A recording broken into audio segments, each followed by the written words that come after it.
Communication sounds simple. One thing sends information, another thing receives it. But the moment we look closer, it becomes one of the most important and complicated processes in life. A spoken sentence, a raised eyebrow, a warning cry from an animal, a chemical signal from a plant, and a data packet moving between computers are all forms of communication. They do not all work the same way, but they share a basic purpose: they connect separate systems. Communication allows thoughts, warnings, instructions, emotions, and meanings to move beyond their original source. Without it, cooperation would be fragile, learning would be limited, and societies could not function at scale. A common definition describes communication as the transmission of information. That definition is useful, but it also raises difficult questions. Does communication happen only when the receiver understands the message? If someone tries to warn you, but you miss the warning, was communication attempted or did it fail completely? What about signals sent unintentionally, like nervous body language or a change in tone?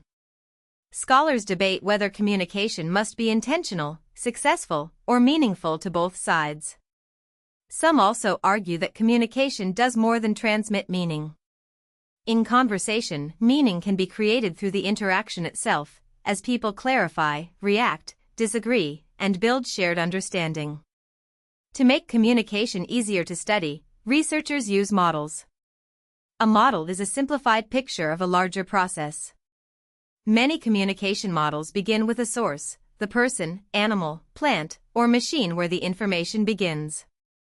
The source uses some kind of coding system to turn information into a message. For humans, that code might be language, gesture, facial expression, or writing. For computers, it might be binary data. For animals, it could be sound, movement, color, scent, or posture. The message is then sent through a channel, such as air, paper, radio waves, a cable, or an internet connection. The receiver has to decode the message. This is where communication becomes vulnerable. A message is not useful simply because it was sent. It must be interpreted. If a speaker uses words the listener does not know, the message may fail. If a text is missing context, it may be misunderstood. If an animal signal is blocked by distance or noise, the receiver may not respond. Even when the channel works perfectly, the receiver's background, expectations, attention, and knowledge affect the outcome. Communication is not just a pipeline. It is a process of encoding, transmitting, decoding, and interpreting under real-world conditions. For human communication, one of the most important distinctions is between verbal and nonverbal communication. Verbal communication uses a linguistic system. It includes spoken language, written language, and sign language. These systems allow humans to express abstract ideas, tell stories, make promises, describe events that happened long ago, and plan for futures that do not yet exist. Language gives people a powerful way to organize thought and share it with others. A single sentence can carry information about time, emotion, cause, identity, and possibility. That is why verbal communication is central to education, law, science, politics, and everyday relationships.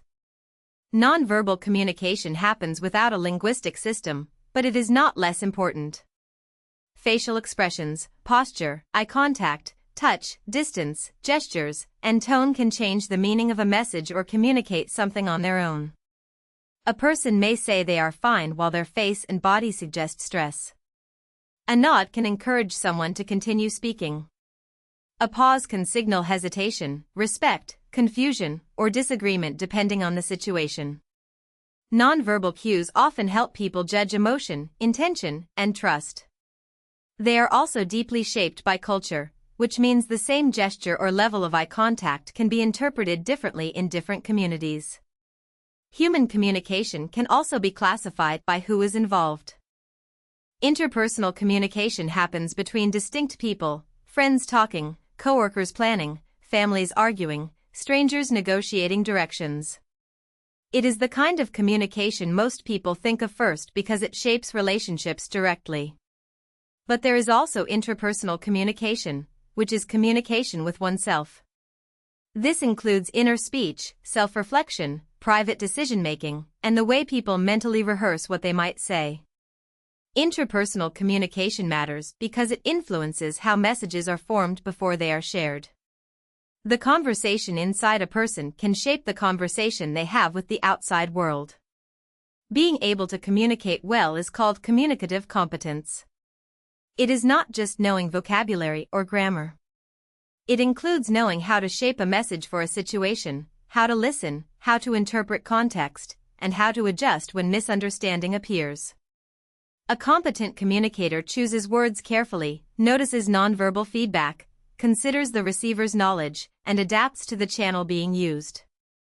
A message that works in a private conversation may fail in a public speech. A joke that works among close friends may not work in a workplace email. Communication skill is partly technical, partly social, and partly emotional. Communication is not limited to humans. Animals use communication in courtship, mating, parenting, navigation, group coordination, and self-defense. Birdsong can mark territory or attract mates. Bees perform dances that help other bees locate food. Warning calls can alert a group to danger. These signals are often studied with careful criteria. Researchers look for observable responses and for benefits to the participants. The goal is to distinguish communication from random behavior. Animal communication may not resemble human language, but it can still be sophisticated. It helps individuals survive, reproduce, cooperate, and respond to a changing environment. Plants also communicate, although they do it in ways that are easy for humans to overlook. Because plants are relatively immobile, chemical communication is especially important. Some plants release volatile organic compounds into the air when attacked by herbivores. Nearby plants can detect these chemicals and prepare defensive responses. Maple trees, for example, can release airborne compounds that warn other plants of attack.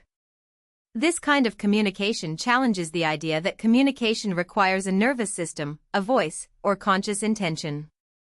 It shows that living systems can exchange useful information through chemical channels, creating networks of response across an environment. Most communication occurs within the same species because communication often supports cooperation, and cooperation is usually strongest among similar organisms with shared needs. But interspecies communication also exists. It is common in symbiotic relationships, where different species benefit from interacting. Flowers use colors, shapes, and patterns to signal the location of nectar to insects. The insects receive food, and the flowers receive help with pollination.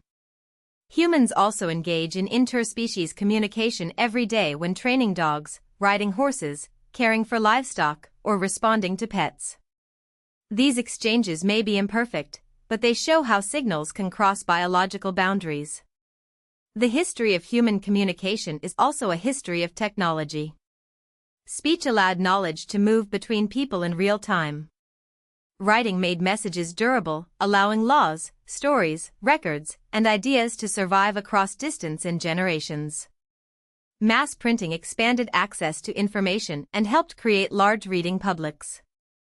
Radio and television turned communication into simultaneous mass experience, where millions could hear or see the same message at once.